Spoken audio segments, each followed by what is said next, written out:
have to live in a world of lies. I had to lie to my own father about what I did for a living, and that's a very emotional experience. And I want Dick to have sort of have those come through in the book of what that is that he has to lie. I want to welcome Josh back to the channel to finish up our conversation about Dick Grayson.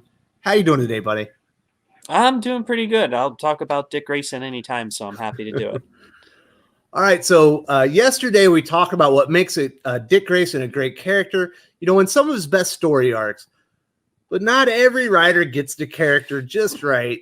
What are some of the misconceptions about the character that lead to bad stories? How do some of the writers get him wrong?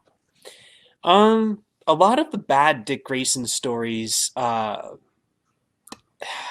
King's Grayson run was a good example of getting him wrong. Dick Grayson has always been cocky. He's been sarcastic. Like, that was his thing as Robin, the witty puns and quips. He's always kind of been the person that, taunts his opponents as he's beating them down. But when you take that too far and you just kind of make him into an overzealous jerkwad, or Tom King kind of also made him into like a ladies' man, where he was just swooning all like, these women and stuff. That's not who he is. He needs a certain level of that charisma and that cockiness, that quippiness. But when you just turn him into James Bond and call the book Grayson, you're missing the points on the character. He's, like you said before in our video yesterday, he's kind of like a lone. He has those lone wolf elements. He's sort of a loner. You can't take a lot of his character traits too far. You have to balance them. And as we've seen with Tom King, he tends to get overzealous with things and take things way too far. And he did that in his Grayson run. A lot of it just kind of falls into a writer not understanding what the core values of his character are. And they're really quite simple. We talked about that too yesterday, that he just has these very simple, common, heroic notions. And if you can't figure out how to just write those, he fails. He becomes a sloppy mess. If he's not in control of himself, if he's not in control of his skills, if he's not utilizing his skills, like his acrobats, his detective skills, his hand-to-hand combat skills, all of which, the acrobatics he learned in the circus, but all of those were taught to him by Batman, and he kind of made him his own. He's an expert on a lot of that stuff. If you can't manage to kind of blend all that together, and if you just can't write a story that shows him being broken down and then finally overcoming the obstacles, succeeding, and he's better off than he was when he started the book or the story, he's gonna fail. And that makes him both an easy and difficult character to write, because if you can write that stuff, odds are you're going to be able to write great Dick Grayson stories. If you can't, you're going to lead to a mess with the character, and that's, I think, what's been happening recently. Yeah, you can't really present him as a ladies' man. He's like he's the guy that the ladies flirt with, and maybe he flirts back a little bit, but he doesn't really pay attention to it because he's got other stuff to do. He's got more important things going on.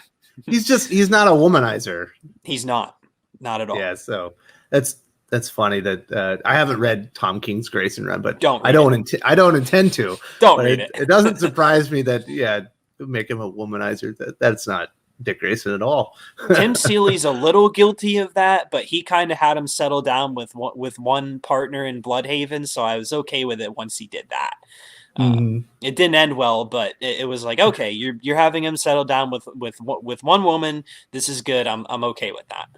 But yeah, womanizer is not who he is. Yeah, we're gonna start get into the kind of the current state of DC Comics Nightwing series. Yeah. Before we do that, we have to talk about Batman 55, the issue where he's shot in the head and becomes Ric Grayson. What was your experience reading that comic? And can you talk about some of the fallout, specifically with the writer at the time, Ben Percy? Well, I actually kind of a small part where I'm at for college right now. There's no local comic shop, so I order all my books through an online subscription service, which means I heavily pay attention to the solicitations for books. So I knew what was coming. And when I read the solicitation for Batman 55 and, the changes that were occurring over Nightwing, my stomach turned. I knew, like, oh boy, this doesn't sound like it's going to be good. But Percy's run on Nightwing had been really good. And it felt, even the artwork, it felt like kind of a revisit to Chuck Dixon's 90s Nightwing. Like, it was just really good. He even managed to write Batgirl right, which is really rare for modern DC, for Barbara Gordon. And I was it was just so good. He did those tie-ins with the Silencer for, like, I think issues 47, 48, and the annual, and it was on point. It was really good. And then I read Batman 55, and it was just like my heart got ripped out of my stomach. I knew bad things were coming. I think this was pre-Heroes in Crisis, so Tom King was just starting his character assassination binge. It was just bad. And the solicitations for Nightwing, post Bullet to the Head, post Ric Grayson, were still under Percy, and it kind of sounded like, okay, he's going to make the most of this. We're going to get the Scarecrow involved, and it's going to play on his fears. Scarecrow is actually my personal favorite Batman villain. He's fascinating with all the psychology and the fear and stuff. But it sounded like it was going to actually be good for what it was. And I was getting a lot of Nightfall vibes from it, where, Nightfall took over the course of how many issues or whatever, 3 omnibuses it got or something. This wasn't going to be that long, maybe 7, 8 issues of, him being broken down, forgetting who he was, dealing with this fear. And then at the end of it, Percy would swing around and, he'd remember who he is and become Nightwing again, and everything would be fine. That's not what happened. I think Percy's one of the better writers in the industry right now. There are a lot of good writers in the industry who aren't well known. Venditti is one of them. His name's not big yet. It should be. Percy's another one. His name's not huge yet, but it should be. I think Percy could see the writing on the wall with where they wanted to go with Nightwing and this Ric Grayson stuff, and he knew this is not the character. This is not going to go over well with the fans. This is not going to be profitable. And after a certain point, he refused to work with what they were giving him for Ric Grayson. And it's not official. A lot of it's speculation, but I've also talked to a lot of DC writers about this stuff, and it does happen that, if you as the writer will not go in the general direction that DC's creative heads want you to go in, they'll simply remove you from the title.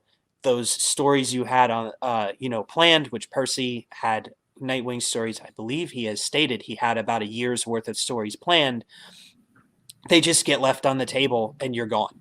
Tomasi left Superman stories on the table. Jurgens left Superman stories on the table.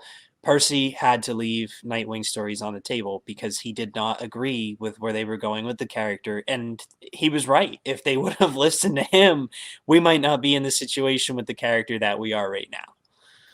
Yeah, it's karmically speaking, Ben Percy got the best of it, because he ended up going over to Marvel, and now he's writing X-Force, and he's going to be the Wolverine writer. Those are going to be 2 of the biggest comics, in the industry for at least 3 years. And, he deserves it, in my opinion, because, man, his Nightwing was really good. Spot on. Sucks. Oh, you're right about those Silencer crossovers with, like, the Death Race thing that they were doing. Oh, so cool. much Much fun. Yep, it was a lot of fun. So it can't, we got to get into the dark time. So it's not a great time to be a Nightwing fan right now. Dick Grayson hasn't existed for 2019. Yep. I tried reading Scott Lobdell's take on Ric Grayson. I dropped it after 2 issues. It was atrocious. Mm-hmm. When they brought on Dan Jurgens, I read the first issue. It was actually pretty good because it focused almost entirely on the firefighter Nightwing character. And I was like, oh, cool. There's some character growth. This is good. The next issue, he had to focus back on Ric Grayson. Story fell apart. I immediately dropped the series. Mm-hmm. How would you describe the current state of Nightwing at DC Comics? I will say I haven't read all of it. It's difficult. I take the character that seriously that if I've picked up a couple of his books, and I think I read the one you were talking about that was based on the firefighter character, and I liked it, which meant I read the next one. And there was one that I read where he was just, saying the problem with Nightwing since the Ric Grayson thing is that he is wholeheartedly rejecting his own identity. And this shows that the not necessarily Dan Jurgens. I think it's more of the editors and the higher ups at DC, and I do have a vendetta against Dan DiDio. I mention him a lot. I don't know if you've ever seen the picture of his infamous kill list. It's been on a couple of my videos. Yeah, but Dick Grayson is near the top of that. And the way that I would describe this Ric Grayson stuff so far is very simply Dan DiDio saying, okay, you don't want us to kill off Dick Grayson. We're going to make you wish he was dead. And he has done that. I'd rather see Dick Grayson dead than going through what he is right now. He is rejecting the core values of his character. He's rejecting every single one of these notions of heroism that I talked about yesterday and through this video too. He's not in control of himself. He has no idea what's going on with his life. He's like, who am I? I had this amnesia. So he because of the bullet wound and the amnesia, he's literally not in control of himself.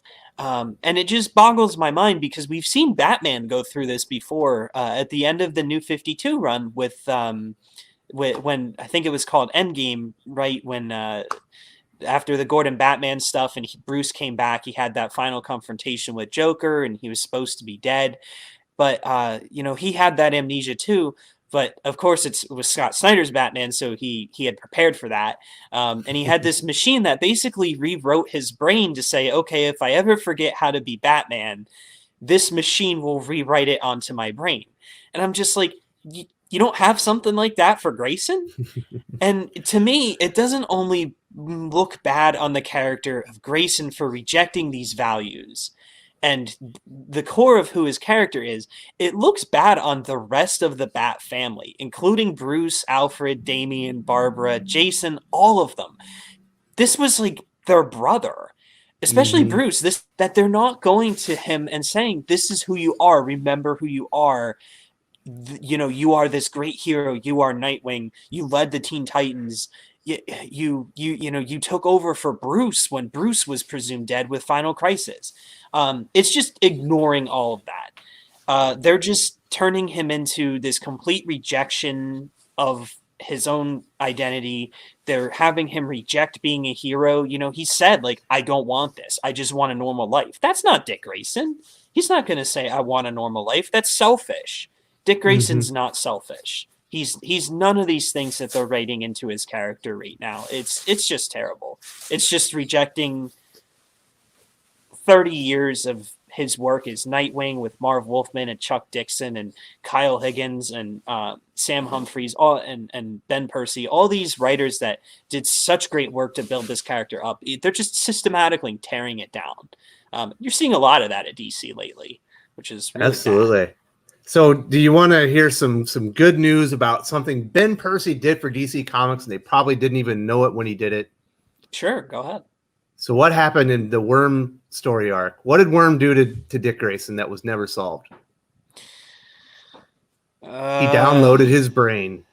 Oh, yeah, he did. Oh, Barbara Gordon is on the case still, according to that comic. She said she's going to go get it. So they do have a perfectly reconstructed Dick Grayson brain with all of his memories and all of his impulses waiting there to be discovered, that it's in the possession of Worm, that they could re-upload into him and fix him. Thank you, Ben Percy. If James Tynion is listening to this, do it. Figure it out. Figure out a way to do it and do it, man. It's been so long since I read that run that I just completely forgot about that. That's great. But yes, there is a fully downloaded Dick Grayson mind out there that Worm did to him. Another one of the great, new villains that was introduced by Ben Percy in the Nightwing run, because no one wants to make new villains anymore. But they did a good job. So there's, we did end this on somewhat of a positive note. There is a way out of it. Ben Percy gave him the key. to walk back through the door and get back to the real Dick Grayson and the character we all love. Josh, is there anything any final thoughts that you want to say before we end this? It just amazes me how simplistic of a character Dick Grayson is at his core, and the fact that people can get him wrong. I mean, he's my favorite character in all of fiction. Anything, movies, anime, comics, whatever it is, he is my favorite character. He's so simple, but he's so effective. And you know, we've talked about me writing my thesis on him. My thesis has to be a minimum of about 80 pages to 100 pages. I'm not going to have any problem getting that out of the character of Dick Grayson. He's just multifaceted. He's amazing. And it all stems back to a very, very simple thing. And that is the fact that Grayson follows the hero's journey to the core. The hero's journey is a very simplistic structure of storytelling. We've seen it in Star Wars. Star Wars defined the hero's journey with Luke Skywalker. But Grayson falls into it almost just as well. And my main argument for my thesis is that the hero's journey appeals to all of us broadly, and whatever characters can fit into it and follow it, they're the most successful ones. And Grayson did. And he's just got these very simple, heroic notions that make him very relatable, despite him being sort of a lone wolf, wanting to be on his own. And it just boggles my mind that certain writers can't get that, and that they can do so much damage to a character so quickly by just not understanding these very simple notions of what makes a hero and being able to incorporate them into their writing. Well said, my friend. I would just want to say thank you very much. I know you have a passion for Dick Grayson. I love the character as well, but not quite as much as you. Really appreciate you coming on the channel and talking about it a little bit more. And we're definitely going to have you back to talk about some other topics in the future. I mean, thanks so much. I love coming on to share, my passions with stuff. Being on the channel has really done a lot to return or increase my passion in comics. DC's current state has done a lot to dampen that, but being able to come on and talk about this stuff, and it's kind of revitalized that passion a little bit. So I'm excited to come back whenever you guys will have me on. Well, awesome. Well, it's a very high compliment. I really appreciate it, and can't wait to talk to you next time, buddy. Yeah, peace out. If you enjoyed this video, please give it a like. I would appreciate it very much. It helps us attract more views for the channel. Subscribe for future commentary, comic book news, and reviews. And don't forget to ring the bell for notifications. If you want to talk comics, movies, and much, much more, you can follow me on Twitter at Wes_from_TC. With that, Salamat Po, and I'm out.